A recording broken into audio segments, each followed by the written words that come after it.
여러분들 주변에 이단과 사이비에 빠진 분들이 혹 있으실지 모르겠는데, 주변에 이단과 사이비에 빠진 분들을 보면 우리는 잘 이해가 되지 않죠. 이만희가 구원자라고 이야기를 하고, 또 예수님을 대신해서 이 땅에서 심판을 행하시는 분이다. 그리고 이만희가 요한계시록의 비밀을 2000년 만에 최초로 풀었다. 또 아담 이후에 6000년 동안 하나님이 이 세상을 통치하지 못했는데 이만희를 통해서 이 세상을 비로소 통치하시기 시작했다. 이만희에게 하나님의 영도 임하고 예수님의 영도 임하고, 하나님과 예수님은 보이지 않고 하나님과 예수님의 영이 이만희의 육체에게 임했으니까 곧 이만희의 말씀은 하나님의 말씀이 되고, 하나님과 예수님은 보이지 않지만 보는 것은 이만희의 육체니까 마치 하나님처럼 예수님처럼 그런 존재가 되어버리는 것이 이만희이다. 그렇게 가르치는데 그걸 믿는다라고 하는 거죠. 그걸 믿고 시천지에 빠져 있는 겁니다. 몰라서 그런 게 아니라 그 사실을 믿기 때문에 신천지로 가는 거죠. 우리는 이해가 잘 되지 않지 않습니까? 말도 안 되는 이런 이야기를 믿는 사람은 도대체 왜 그걸 믿을까? 장길자가 어머니 하나님이다 라고 이야기하는데도 우리는 웃지만, 그 사람들은 어머니 하나님 장길자를 믿고 그 하나님의 교회에 가는 것이죠. 우리는 이해가 안 되죠. 근데 여러분, 처음부터 이 이야기를 딱 하고 신천지로 오세요 또는 하나님의 교회로 오세요라고 하면 아무도 안 갈 겁니다. 당연히 아무도 안 가죠. 그런데 이것을 믿도록 만드는 단계가 있다라고 하는 것이죠. 성경 구절 하나하나를 하나씩 기본적인 것부터 세뇌를 시켜 나가게 되면 사람이 저절로 거기에 빠져들어서 나중에는 이 이야기를 해도 믿게 된다라고 하는 겁니다. 마치 뭐하고 똑같으냐면 보이스피싱과 똑같습니다. 보이스피싱을 성공하려면 단계가 있죠. 처음에는 사람들에게 막 긴박한 상황임을 인식을 시켜줍니다. 자녀가 아프다, 자녀가 다쳤다, 자녀의 이름까지 이야기하고 다쳤다는데 부모가 정상적으로 전화를 받을 수 없지 않겠습니까? 그러니까 당황하게 되죠. 그래서 급하게 돈이 필요하다. 그러면 일단 부모의 마음이 순간적으로 흔들리게 되죠. 그러면서 다른 생각을 못하도록 만들어야 되지 않습니까? 폰이 깨졌다. 그래서 연락이 안 된다. 자녀에게 직접적으로 지금 통화가 안 된다. 그래서 모든 상황을 차단을 하고 난 이후에 상대방에 대한 신뢰를 가지도록 만들죠. 여기는 학교다, 또는 뭐 은행이다, 또는 검찰이다, 경찰이다. 그런 신뢰성을 가지고 가도록 그렇게 만들어 놓는 겁니다. 그리고 다음에 계좌번호를 알려달라, 비밀번호를 알려달라, 그 다음에 보안카드나 OTP 카드 번호를 알려달라, 이런 단계를 지나갈 때에 그 과정을 다 속이고 넘어갈 때에 보이스피싱으로 돈을 빼앗기게 되는 것이죠. 그런데 그렇게 빼앗기는 사람이 굉장히 많다는 것은 그 단계를 속이는 과정들을 모두가 통과해서 넘어갔다라고 하는 거잖아요. 한 번 전화 받고 보이스피싱 되는 게 아니거든요. 그 단계를 다 속아서 넘어가서 돈을 빼앗기는 것과 똑같습니다.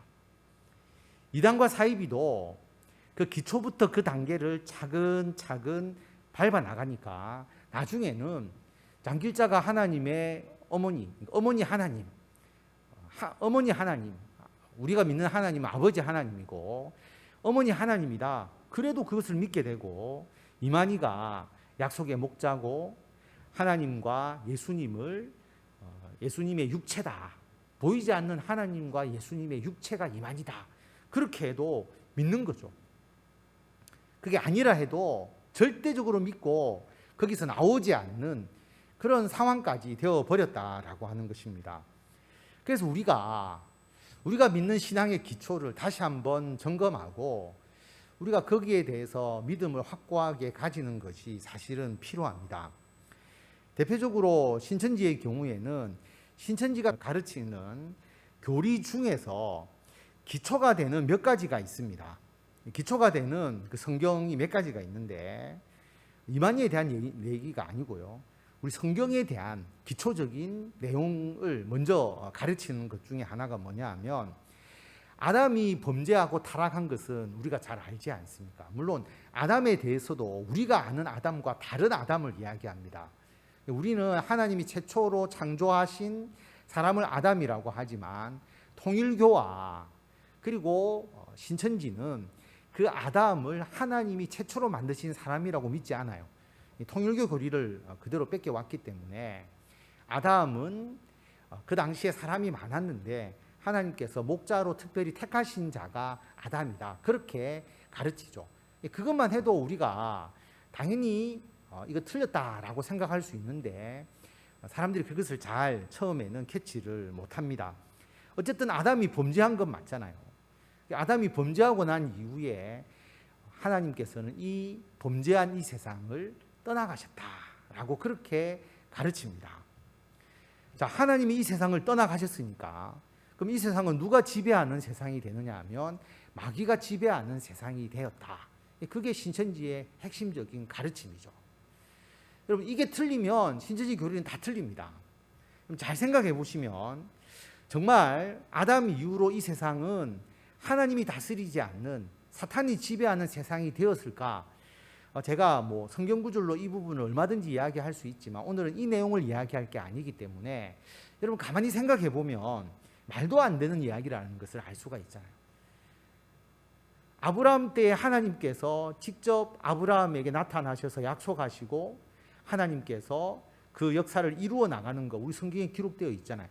아브라함은 좀 약하다고 생각하면 출애굽 때 하나님께서 이스라엘 백성을 출애굽시켜 주시는 과정을 보면 하나님이 모세에게도 나타나시고 출애굽 때 10가지 재앙, 광야에서 시내산에서 나타나셨던 하나님, 그리고 거기서 율법을 주신 하나님, 그리고 광야를 인도하시고 나중에 하나님께서 이스라엘 백성들에게 성막을 만들게 하시고 성전을 만들게 하셨는데 성막과 성전은 하나님이 임재하시는 곳이잖아요. 하나님이 말씀하시고 하나님께서 다스리시고 통치하시는 것.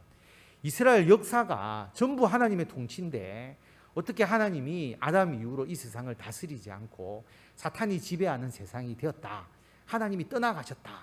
그럼 떠나가신 하나님이 언제 오느냐 하면 6,000년 후에 신천지 거기에 6,000년 만에 하나님이 임재하시고 통치하신다. 그렇게 가르치는 거죠. 말도 안 되는 이야기지 않습니까? 이 내용만 알아도 사입이다라고 이야기할 수 있는데 이것을 차근차근 가르치다 보면 또 그것을 믿고 그렇게 신천지에 빠져 있는 사람들이 있다라고 하는 겁니다. 근데 오늘은 뭐 이 이야기는 너무나 단순한 것이기 때문에 여러분이 충분히 이해할 거라고 보고 두 번째 그들의 핵심적인 사전 기초적인 교육 중에서 뭐냐 하면 하나님께서 택한 이스라엘이 하나님을 배도했고 그래서 멸망했다라고 하는 겁니다. 이스라엘이 하나님을 배도해서 멸망했다. 그런 것 같기도 하고 아닌 것 같기도 하고 그런 생각이 사실은 들죠. 구약의 이스라엘이 멸망했느냐? 구약의 이스라엘이 배도해서 멸망을 했는데 그 멸망한 그 이스라엘을 대신해서 이 땅에 예수님을 보내셔서 예수님이 구원자가 되셔서 새로운 영적인 이스라엘, 육적인 이스라엘을 멸망하고 새로운 영적인 이스라엘, 교회를 세우셨다. 그렇게 신천지가 가르치거든요. 어떻게 보면 여기에 속아 넘어가는 사람이 굉장히 많습니다. 잘 생각해 보면 구약의 이스라엘은 하나님 앞에 우상 숭배하고 하나님을 배도해서 언약을 저버려서 멸망하고 그래서 바리새인들이나 사두개인 그 당시에 대제사장들 하나님을 다 온전히 섬기지 못한 자들이잖아요. 배도했고 예수님을 보내셨는데도 십자가에 못 박혀 죽이도록 했고 그래서 예수님을 통해서 새로운 영적 이스라엘인 교회를 만드셔서 새로운 교회를 하나님께서 이루셨다. 새롭게 구원자로서 예수님을 보내셨다라고 하는 겁니다. 맞는 것 같거든요. 어떻게 보면. 그러니까 그 다음 단계를 이야기할 수 있는 거죠. 그러면 교회는 예수님께서 세우신 이 영적 이스라엘, 이 땅의 교회는 그럼 온전히 하나님을 잘 섬겼느냐? 그렇지 않다는 거죠. 이 교회도 하나님을 잘 섬기지 못하고 하나님을 배도해서 멸망을 했으니까 이 교회가 멸망한 이 교회를 대신해서 새로운 영적인 이스라엘. 그래서 말도 잘 만들죠. 새 영적 이스라엘. 영적 이스라엘 앞에 새를 붙여가지고 새 영적 이스라엘을 하나님께서 세우셨다. 그게 신천지라고 하는 거죠. 그 신천지가 세워지는 것에 대해서는 계시록에 예언이 되어 있다. 그래서 계시록에 예언된 약속의 목자를 통해서 신천지, 우리가 계시록으로 이야기하면 새 하늘과 새 땅을 한자어로 이야기하면 신천지잖아요. 그래서 계시록에 예언된 신천지를 하나님께서 세우셨다. 그렇게 이야기하는 거죠. 자, 뒤에 거는 좀 의문이 가는데 구약 성경에서 이제 구약의 이스라엘이 멸망하고 예수님을 통해서 새로운 영적 이스라엘 교회를 세우셨다는 것은 수긍이 되니까 교회가 타락하고 교회가 하나님 말씀을 잘 지키지 않고 배도하면 새로운 영적 이스라엘, 새 영적 이스라엘이 세워진다라고 하는 것에 좀 솔깃하는 마음이 생기기도 하는 것이죠. 거기서 한 단계 더 질문을 하면 구약에서 예언된 예수님이 오셨는데 그 당시에 바리새인, 사두개인, 그 당시에 대제사장들, 그 당시에 율법을 지킨다는 사람들이 예수님을 믿지 않고 예수님을 십자가에 못 박혀 죽이지 않았느냐. 예수님 외에 아무도 예수님을 따르는 자가 없었다라고 하는 거죠. 그런데 계시록에서 예언된 약속의 목자 이만희가 왔는데 아무도 이만희를 따르지 않고 예수님을 배척한 것처럼 다 배척하는 거 아닌가. 그래서 구약이 끝나고 예수님이 오셨는데 율법으로 구원을 얻을 수 있느냐? 당연히 못 얻죠. 그러면 지금 이 시대에 예수님을 믿는다고 구원 얻을 수 있느냐? 계시록에 예언된 약속의 목자의 말씀을 지켜야 구원을 얻는 거 아니냐? 이렇게 딱 단계를 세워서 이야기를 하면 그럴듯하게 보이는 거죠. 예수님 때도 그랬는데 지금의 때도 똑같이 그렇지 않느냐? 그런 생각을 가질 수 있게 되는 거죠. 사실 신천지뿐만 아니라 모든 이단이 이런 논리 구조를 가집니다. 예수님이 오셨을 때 이스라엘 백성들이 예수님을 영접하지 않았는데 지금 이단 교주가 이 땅에 왔을 때 아무도 처음에 환영하지 않죠. 똑같이 예수님을 배척하는 것처럼 새로운 구원자를 배척한다. 이런 논리 구조를 가지게 되거든요. 그러면서 구약의 이스라엘이 배도해서 멸망했다. 많은 구절을 이야기하는데 그 중에 하나의 구절이 호세아 6장 7절을 이야기를 합니다. 그들은 아담처럼 언약을 어기고 거기서 나를 반역했다. 이스라엘 백성들이 아담처럼 언약을 어겼다는 거죠. 하나님과의 언약을 어겼고 그래서 아담이 언약을 어김으로써 원래 아담이 죽지 않는 영생의 몸을 가지고 있었잖아요. 하나님께서 생기를 불러 넣으셔가지고 그렇게 했는데 아담이 언약을 어겨서 결국 아담이 죽음에 이르게 되고 아담을 통해서 사망이 이 땅에 임한 것처럼 아담이 하나님의 언약을 어겼는데 이스라엘 백성들도 나를 반역했다라고 하는 겁니다. 반역했으니까 멸망하는 것이고 죽음을 당하는 것이고 이스라엘의 멸망을 이야기하는 구절로 호세아 6장 7절 말씀을 딱 뽑아서 이야기를 합니다. 여러분, 구약의 이스라엘이 아담처럼 하나님과의 언약을 어기고 반역한 것이 맞죠. 성경에 나와 있잖아요. 그죠? 반역했다. 당연히 반역을 했습니다. 성경에 나와 있으니까. 그런데 신천지는 호세아서에 딱 이 구절만 가르칩니다. 모든 강사가 이야기를 해보면 호세아서 6장 7절 말씀 말고는 한 구절도 인용을 안 합니다. 요것만 가르쳐 줬겠죠. 그래서 어떻게 보면 여러분 이 신천지 교리를 가르치는 강사가 호세아서를 안 읽어봤다는 말이죠. 안 읽어보고 6장 7절 말씀만을 딱 적어주고 이렇게 가르치라고 하니까 그것만 외워서 가르치고 있는 겁니다. 그런 사람을 우리는 앵무새라고 이야기를 하죠. 왜냐하면 앵무새가 사람 말을 하잖아요. 근데 앵무새가 그 말의 뜻을 이해하고 하는 게 아니지 않습니까? 자꾸 듣고 교육을 시키니까 그냥 뜻도 모르고 사람 말을 따라서 하는 게 앵무새잖아요. 그런데 이것을 가르치는 강사가 자기가 호세아서를 읽고 호세아서를 이해하고 가르치는 게 아니고 아담처럼 이스라엘 백성들이 하나님을 반역했다. 그래서 이스라엘 백성이 멸망했다는 걸 가르치려고 요 구절만 탁 뽑아서 모두가 이 구절만 이야기를 한다라고 하는 겁니다. 그래서 제가 진천지 강사에게 내가 이거 강의를 보니까 이 사람 앵무새다. 왜냐하면 호세아서 내용을 전혀 모르는 사람이다. 자기가 인용하는 구절의 의미도 모르고 그 구절을 인용하는 것은 이것은 앵무새처럼 외워서 가르치는 거지 자기가 이해해서 가르치는 게 아니지 않느냐. 제가 그렇게 이야기를 하니까 굉장히 기분 나빠하더라고요. 기분 나빠하면 뭐합니까? 그게 사실인데.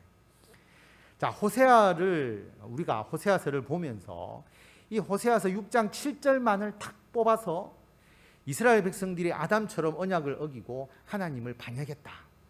그리고 이스라엘이 멸망했다. 그렇게 이야기할 수 있느냐라고 하는 거죠. 결코 그럴 수 없습니다.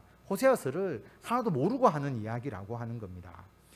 여러분, 호세아서는 이스라엘 백성들을 향한 하나님의 사랑, 하나님의 긍휼, 그들이 죄를 지었지만 얼마나 하나님이 이스라엘 백성들을 사랑하시고 긍휼히 여겨주시는지를 가장 잘 나타내주는 성경이 호세아서거든요.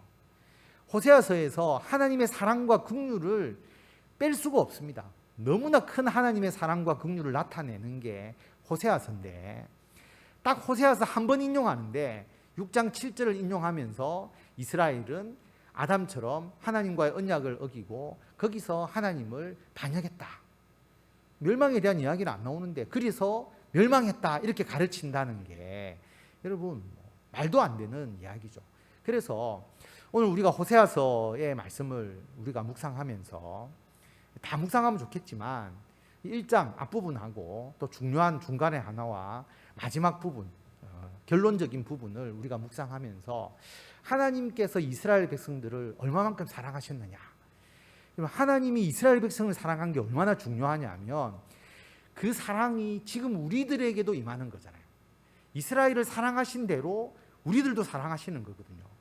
그런데 이스라엘을 하나님께서 배도했다고 멸망시켰다면 당연히 지금의 교회도 잘못하는 것이 있다면 하나님께서 멸망시키실 거죠. 그리고 이스라엘을 버리시고 새로운 교회를 세우셨다면 지금도 교회를 버리시고 새로운 어떤 단체를 하나님께서 세우실 수도 있는 것 아니겠습니까? 그런데 하나님이 이스라엘을 버리지 아니하셨다는 거죠. 구약의 이스라엘도 버리지 않으시고 당연히 교회도 버리지 아니하시고 우리들도 버리지 아니하신다는 것이 호세아서에 너무나 잘 나와 있다라고 하는 겁니다. 호세아서를 읽는 사람은 누구나 알 수가 있어요. 자, 오늘 호세아서 1장 1절 말씀을 보면 호세아서의 시대적 배경이 나오죠. 우시야, 요담, 아하스, 히스기야가 이어 유다 왕이 된 시대라고 말합니다. 남유다와 북이스라엘이 서로 나누어져 있었던 시대임을 알 수가 있죠. 그래서 남유다에는 이런 왕이 있었고 그러나 호세아 선지자가 예언을 한 곳은 이스라엘입니다. 주로 이스라엘에 대한 예언이거든요. 그 시대에 요아스의 아들 여로보암이 이스라엘 왕이 된 시대에 우리가 아는 요아스와는 다른 요아스입니다. 북이스라엘의 요아스거든요. 요아스의 아들 여로보암이 북이스라엘을 세운 여로보암도 있잖아요. 그래서 그 여로보암이 아니고 이것은 여로보암 2세라고 우리가 보통 이야기를 합니다. 요아스의 아들 여로보암, 북이스라엘의 여로보암 2세가 북이스라엘의 왕이 된 때에 호세아에게 임한 여호와의 말씀이다. 그래서 호세아 선지자는 북이스라엘에 대해서 주로 예언을 했다. 남유다에 대한 내용도 나오지만 북이스라엘에 예언을 한 사람이고 그 시대는 여로보암 2세의 시대다. 여로보암이 굉장히 중요합니다. 나중에 왜 여로보암을 강조하는지를 제가 말씀을 드리겠습니다. 여로보암이 이스라엘 왕이 된 시대래. 호세아가 하나님의 말씀을 전했다라고 하는 겁니다. 그리고 바로 이 이야기가 나오거든요. 하나님께서 처음 호세아에게 말씀하실 때, 호세아를 선지자로 부르시면서 호세아에게 뭐라고 이야기했느냐 하면, 너는 가서 음란한 여자를 맞이해라. 음란한 여자와 결혼을 하라고 말하는 겁니다. 그리고 음란한 자식을 낳으라 라고 그렇게 말합니다. 참 선지자가 결혼도 마음대로 못해요. 자기가 좋아하는 사람, 또 좀 좋은 사람과 결혼하는 것이 일반적인 마음이잖아요. 근데 하나님이 호세아 선지자에게 음란한 여자를 맞이해서 결혼해라. 그리고 너가 음란한 자식을 낳아라. 그렇게 말합니다. 물론 음란한 여인과 결혼을 한다고 해서 음란한 자식이 나오는 것은 아니잖아요. 그런데 하나님께서 호세아 선지자에게 이 결혼을 이야기하신 건 뭐냐 하면, 선지자가 말로만 하나님의 말씀을 전하는 게 아니잖아요. 자신의 삶을 통해서, 자신의 행동을 통해서 하나님의 말씀을 전하는 거죠. 호세아가 이 음란한 여자와 결혼할 때 그 호세아 주변에 있는 많은 사람들이 왜 당신이 저 사람과 결혼을 하느냐, 다 이상하게 생각하겠죠. 그럴 때에 그 결혼을 통해서도 이스라엘 백성들에게 하나님의 말씀을 전하게 하시는 겁니다. 왜? 이 나라가, 북이스라엘이 여호와를 떠나서 너무 크게 음란해 있다. 우상 숭배에 빠져 있는 겁니다. 그래서 하나님께서 그 이스라엘 백성들의 그 영적인 상태를 이스라엘 백성들에게 알려주고 그들이 회개하게 하기 위해서 호세아 선지자에게 음란한 여자를 맞이해서 결혼해라. 그리고 자식을 낳으라. 라고 그렇게 말합니다. 호세아 선지자가 하나님의 말씀에 순종을 하죠. 그래서 디블라임의 딸 고멜을 맞이하였다라고 하는 겁니다. 이 고멜이 여성의 이름이 나오는데 사실은 음란한 여인이라고 하는 그런 여인으로서의 이름이 나오는 것이잖아요. 어떻게 보면 참 안 좋은 경우죠. 그런데 이 고멜과 결혼을 합니다. 이 고멜이 임신해서 아들을 낳게 되죠. 그래서 하나님이 아까 음란한 자식을 낳아라 라고 이야기를 했으니까 하나님께서 이 자식의 이름을 지어주면서 하나님의 뜻을 알려주세요. 그래서 하나님께서 호세아에게 그 아들의 이름을 이스르엘이라고 하라라고 그렇게 말합니다. 이스라엘이라고 하는 것은 하나님께서 흩으신다, 하나님께서 흩어버린다, 이런 의미를 가지고 있거든요. 하나님의 심판을 의미하는 것이죠. 그런데 이 이스라엘은 의미가 있습니다. 역사적 의미가 있는데, 자, 이스라엘의 피를 예후의 집에 갚을 것이다. 우리가 잘 아는 아합 왕이 있지 않습니까? 아합과 이세벨, 가장 북이스라엘에서 악독했던 왕. 그래서 엘리야와 대결하고 대적했던 그 아합과 이세벨 이야기 여러분 잘 아실 것입니다. 아합과 이세벨의 그 왕조를 심판했던 자가, 반역으로 심판했던 자가 누구냐면 예후거든요. 이 예후가 그 이세벨을 죽였던, 그리고 그 이세벨의 아들들을 죽였던 곳이 이스라엘입니다. 그런데 너무 잔혹하게 하나님께서 심판을 명하셨지만 자기 개인적인 욕망, 권력욕에 사로잡혀서 비참하게 그들을 죽이거든요. 그래서 하나님께서 이 예후가 이스라엘에 흘렸던 그 피를 하나님께서 갚을 것이다. 그렇게 이야기를 합니다. 그러면서 이 예후의 왕조는 오래 가지 못한다. 4대 만에 끝나버린다. 라고 그렇게 말씀을 하셨거든요. 그래서 이 예후의 반역으로부터 시작된 이 왕조가 여로보암 왕이 이 예후 왕조에 속해 있거든요.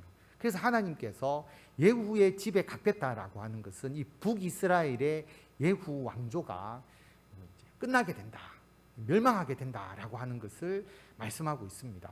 그래서 이스라엘 족속의 나라를 하나님이 폐할 거다. 이스라엘의 활을 꺾을 것이다. 그래서 그 의미를 알려주기 위해서 하나님께서 호세아 선지자의 아들의 이름을 이스라엘이라, 하나님께서 흩어버린다. 그래서 예후 왕조를 하나님께서 끝내실 것이다 라고 하는 것을 분명하게 말씀하시고 북이스라엘을 심판하실 것이다. 그래서 나중에 북이스라엘은 아수르에 의해서 멸망을 하지 않습니까? 그래서 하나님께서 이 심판을 분명하게 선언을 하십니다. 그래서 사실은 이 여로보암 2세 다음에 스가랴인데, 우리가 아는 스가랴 선지자가 아니고 스가랴 왕인데 6개월 만에 반역에 의해서 죽임을 당하고 예후 왕조는 끝이 나게 됩니다. 4대로 끝나버리거든요. 그것을 우리가 알 수가 있는데, 이 예후 왕조가 몰락했다는 것은 그 뒤로 북이스라엘이 계속 왕조가 바뀌면서 허약해지고 결국 북이스라엘 왕조가 멸망한다는 의미를 가지고 있습니다. 그래서 하나님의 심판을 말씀하시는 것이거든요. 그 다음에 이걸로 끝나는 게 아닙니다. 6절에 보면 고멜이 또 임신해서 이번에는 딸을 낳는데 하나님께서 호세아 선지자에게 뭐라고 이야기하시느냐 하면 그의 이름을 로루하마라 그렇게 지어라 라고 말합니다. 여러분, 로라고 하는 게 영어로 not이라고 하는 의미거든요. 아니다 라고 하는 의미입니다. 그래서 루하마라고 하는 것은 하나님께서 긍휼히 여기시고 하나님께서 은총을 베풀어 주시고 하나님께서 사랑하신다는 의미라고 한다면, 로가 앞에 붙었으니까 하나님께서 긍휼히 여기지 않는다, 하나님의 은총을 받지 못한다, 하나님의 동정과 하나님의 사랑을 받지 못한다라고 하는 의미입니다. 그래서 루하마의 뜻은 뭐냐 하면 내가 다시는 이스라엘 족속을 긍휼히 여기지 않는다, 다시는 내가 용서하지 않겠다라고 하는 하나님의 심판의 말씀을 이야기하는 것이죠. 여러분, 아들과 딸의 이름을 심판의 이름으로 정해서 그 아들의 이름을 부르고, 그리고 아들이 자라나면서 계속 그 이름으로 주변 사람들에게 불릴 것이지 않겠습니까? 그러니까 하나님의 심판을 확실하게 그의 삶을 통해서 선포하도록 하나님께서 그렇게 말씀을 하신 것이죠.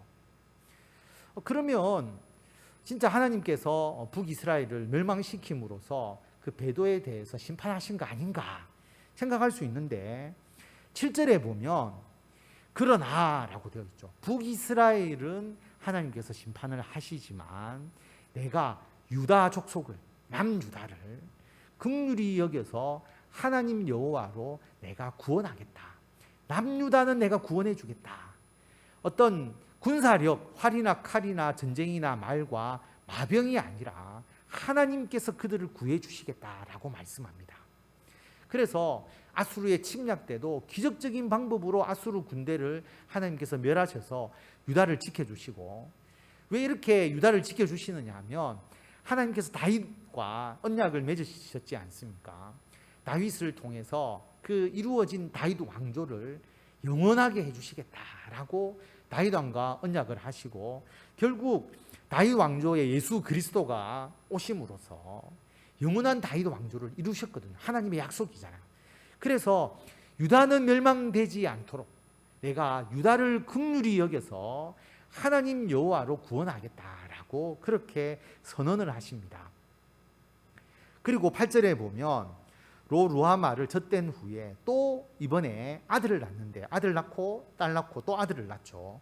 이름을 로암미라 하라. 로가 아니라고 하는 의미가 있었다, 낫이라고 이야기를 했잖아요. 암미가 아니다, 암미라고 하는 의미가 내 백성이다 라고 하는 것인데, 로가 붙었으니까 내 백성이 아니다, 북이스라엘은 내 백성이 아니다, 나는 너희 하나님이 아니다, 그렇게 이름을 짓도록 한 겁니다. 그래서 하나님께서 북이스라엘을 멸망시킬 것이다. 여러분, 자녀의 이름을 하나님이 흩어버리고 하나님이 긍휼히 여기지 않고 내 백성이 아니다 이렇게 이름을 짓도록 해서 하나님의 심판을 정하는 것이 얼마나 참 가슴 아프고 안타까운 일입니까? 그런데 이렇게 끝나는 게 아니에요. 이렇게 끝나버리면 하나님은 정말 긍휼이 없으시고 심판하시는 하나님이신데, 그렇지 않다라고 합니다. 그렇게 말씀하시고 하나님께서 이스라엘에 대한 사랑을 나타내시는 것이죠. 10절에 보면 그러나 하나님이 그렇게 말씀하시고 심판에 대해서 선포하셨지만, 그러나 이스라엘 자손의 수가 바닷가의 모래와 같이 될 것이다, 헤아릴 수도 없고 셀 수 없게 될 것이다. 여러분, 심판하고 멸망하면 다 죽어야 되잖아요. 사라져 버려야 되잖아요. 이스라엘이라는 그 흔적이 다 없어져 버려야 되는데, 하나님께서 이스라엘 자손을 바다의 모래같이 되어서 헤아릴 수도 없고 셀 수도 없게 하시겠다. 이것은 하나님의 복이잖아요. 아브라함에게 약속하셨던 복, 하늘의 별처럼, 그리고 바다의 모래처럼 하나님께서 이스라엘 백성을 번성하게 하겠다는 것은 하나님의 축복이거든요. 복이거든요. 그래서 하나님께서 그들에게 복을 주시고, 내가 이전에 그들에게 너희는 내 백성이 아니다, 로암미라고 이야기했던 그곳에서 너희는 살아계신 하나님의 아들들이라고 할 것이다. 예전에 내가 너희들을 책망하면서 너희들 내 백성 아니야 라고 이야기했던 그곳에서 너희는 살아계신 하나님의 아들들이라고 할 것이다. 우리 자녀들에게 한 번씩 그런 얘기 하잖아요. 자녀들이 잘못하거나 큰 죄에 빠졌을 때 너 그렇게 하면 너 내 아들 아니야, 내 딸 아니야, 그렇게 이야기할 수 있죠. 그런데 여러분, 실제로 딸과의 관계를 끊어버리거나 그리고 아들과의 관계를 끊는 것은 아니잖아요. 우리 부모님의 마음은 여전히 그들을 향한 사랑의 마음을, 긍휼의 마음을 가지고 있지 않습니까? 하나님은 더 큰 사랑을 가지고 있는 것이죠. 내 백성이 아니라 한 그곳에서 너희는 살아계신 하나님의 아들들이라고 할 것이다. 뿐만 아니라 유다 자손과 이스라엘 자손이 함께 모여 지금 분단되어 있잖아요. 그리고 나중에는 북이스라엘이 먼저 멸망하거든요. 그리고 남유다가 나중에 멸망을 하는데, 나중에 유다 자손과 이스라엘 자손이 함께 모여서 한 우두머리를 세우고 그 포로되었던 땅에서부터 올라올 것이다 라고 말합니다. 그래서 하나님의 심판을 상징했던 그 이스라엘의 그 날이 오히려 더 커질 것이다 라고 그렇게 말하거든요. 유다 자손과 이스라엘 자손이 함께 모여서, 그래서 바벨론 포로 이후에 여러분 북이스라엘과 남유다가 통일되어서 같이 오게 됩니다. 이것은 에스겔 선지자를 통해서도 환상을 보여주셨는데 하나님께서 그대로 이루시거든요.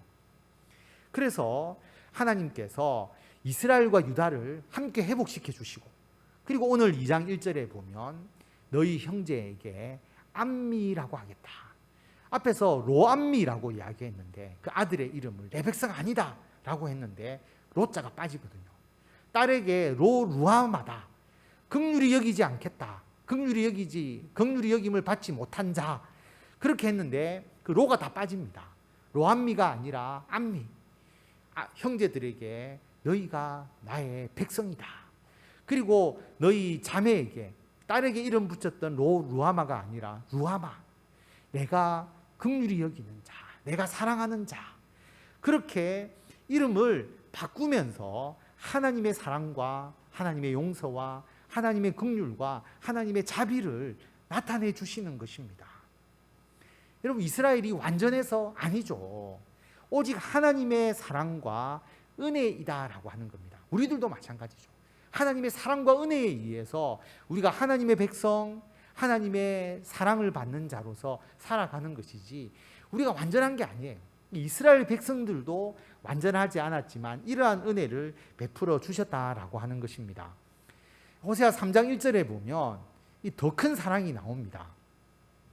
이스라엘 자손이 다른 신을 섬기고 건포도 과자를 즐길지라도, 이 건포도 과자는 우상에게 제물로 바치는 걸 말하는 거거든요. 우상을 섬기는 겁니다. 그런데 그런 이스라엘 백성들을 하나님이 사랑한다. 이걸 어떻게 나타낼 수 있겠느냐는 겁니다. 우상 숭배하는 그 이스라엘을 하나님이 사랑하셨다. 그래서 하나님께서 호세아 선지자에게 또 이야기를 하시는 거예요. 타인의 사랑을 받아 음녀가 된 그 여자를 사랑하라. 이 말씀으로 보면 고멜이 호세아와 결혼을 했는데 그 다음에 바람을 피운 거예요. 또 다른 남자를 만나서 음녀가 되어버린 겁니다. 그런데 그 여자를 사랑하라, 그렇게 호세아 선지자에게 말씀을 하는 거죠.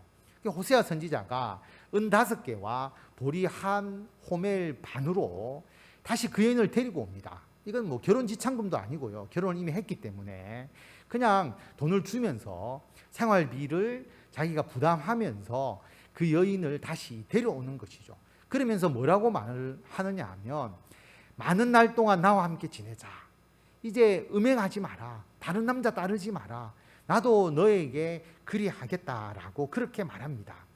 이게 호세아의 어떤 개인적인 결혼의 삶을 이야기하는 것이 아니라 이것을 통해서 하나님께서 이야기하고자 하시는 그 의미가 있다는 거죠. 이스라엘 자손들이 많은 날 동안 왕도 없고 지도자도 없고 제사도 없고 주상도 없고 에봇도 없고 드라빔도 없이 지내다가 포로로 끌려가는 겁니다. 나라가 멸망당해서. 그런데 그 후에 이스라엘 자손이 돌아와서 그들의 하나님 여호와와 그들의 왕 다윗을 찾고, 하나님께서 다윗 왕조를 영원하게 이루시겠다고 약속하셨기 때문에 그 다윗 왕조를 다시 이루시면서 마지막 날에는 여호와를 경외하고 여호와와 그의 은총으로 나아갈 것이다, 하나님의 은총을 받을 것이다 라고 말씀을 하시는 겁니다. 이 중간에 3장에 한 번 더 뜨거운 사랑을 나타내시고 마지막 호세아 14장에 하나님께서 뭐라고 말씀하시느냐 하면, 내가 그 이스라엘 백성들의 반역을 고치고 기쁘게 내가 그들을 사랑하겠다, 내 진노가 그들에게서 떠났다라고 말합니다. 그러면서 그들에게 복을 약속하시는데, 내가 이스라엘에게 이슬과 같을 것이다, 이스라엘이 백합화와 같이 필 것이다, 레바논의 백향목같이 뿌리가 박힐 것이다, 그의 가지가 퍼지고 그의 아름다움은 감람나무와 같고 그의 향기는 레바논의 백향목과 같고 그 그늘 아래에 거주하는 자가 다시 돌아올 것이다. 이스라엘이 곡식같이 풍성하고 포도나무같이 꽃이 피고 그 향기는 레바논의 포도주같이 될 것이다. 그래서 이제 에브라임은 북이스라엘을 말하거든요. 이제 나는 우상과 관계없다, 이제 우상을 섬기지 않겠다라고 하는 것이죠. 그래서 하나님께서 그 이스라엘 백성들에게 푸른 잣나무와 같이 그들에게 열매를 주시는 하나님으로서 역사하실 것이다 라는 것을 그 마지막에 축복의 말로 마무리하고 있는 겁니다.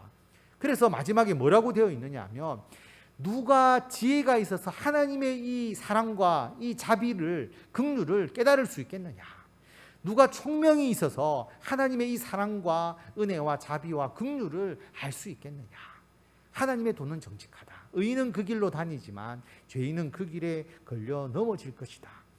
여러분, 호세아서를 읽으면 하나님의 사랑이 이 정도로 뜨거운지를 정말 생각하게 되는 거죠. 인간적 사랑도 이렇게 하기 어려운데 신이신 하나님께서 우리들을 향하여서 이 정도로 사랑하시는 그러한 하나님, 마치 음란한 여인과 결혼하고 또 결혼했는데 또 음행에 빠지는 그 아내 또는 그 남편을 끝까지 사랑하면서 품어주는 그런 아내와 남편, 하나님의 사랑이 이와 같다. 이스라엘이 잘해서가 아니라, 우리가 잘해서가 아니라 우리를 향하신 하나님의 사랑이 이같이 크기 때문에 이런 이스라엘을 하나님이 멸망시키지 않았다라고 하는 겁니다.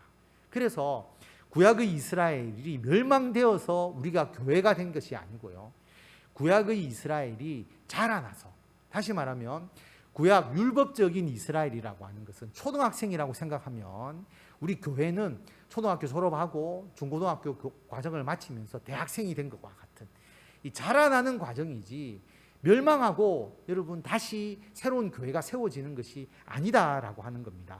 왜냐하면 우리가 잘 아는 말씀이죠. 누가 우리를 그리스도의 사랑에서 끊을 것이냐.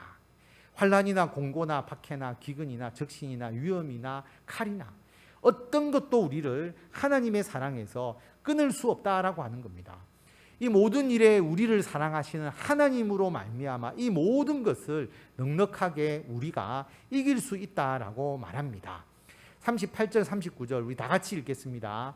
내가 확신하노니 사망이나 생명이나 천사들이나 권세자들이나 현재일이나 장래일이나 능력이나 높음이나 깊음이나 다른 어떤 피조물이라도 우리를 우리 주 그리스도 예수 안에 있는 하나님의 사랑에서 끊을 수 없으리라.